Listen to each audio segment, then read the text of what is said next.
இன்னைக்கு தான் இன்னைக்கு நாங்கள் போட்ட கலரு எப்படி இருக்குன்னு பாருங்கள். ஜம்முன்னு இருக்கும் கலரு. நம்மளால் அடிச்சிட்ருக்காரு, இலங்கைக்காரர் அடிச்சிட்ருக்காரு, ஜோராக அடிக்காரு. ஒயிட்டு போடுதாரு, பச்சை கலரு கேமராவுக்கு அது ப்ளூ கலராக தருது. அங்கே வரைக்கும் அடித்தாச்சு.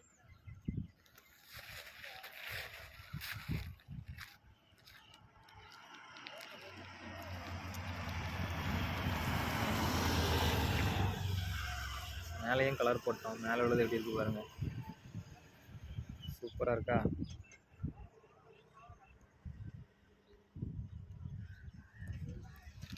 தலா கலர் எப்படி இருக்கு?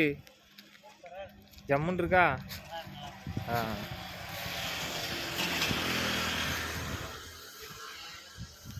உங்கள் வீட்டுக்கு யாருக்கும் பெயிண்ட் அடிக்கணும்னா இவர்கிட்ட சொல்லுங்கள், இலங்கைக்கார்ட்ட சொல்லுங்கள், ஜம்முன்னு அடிப்பார் பெயிண்ட்.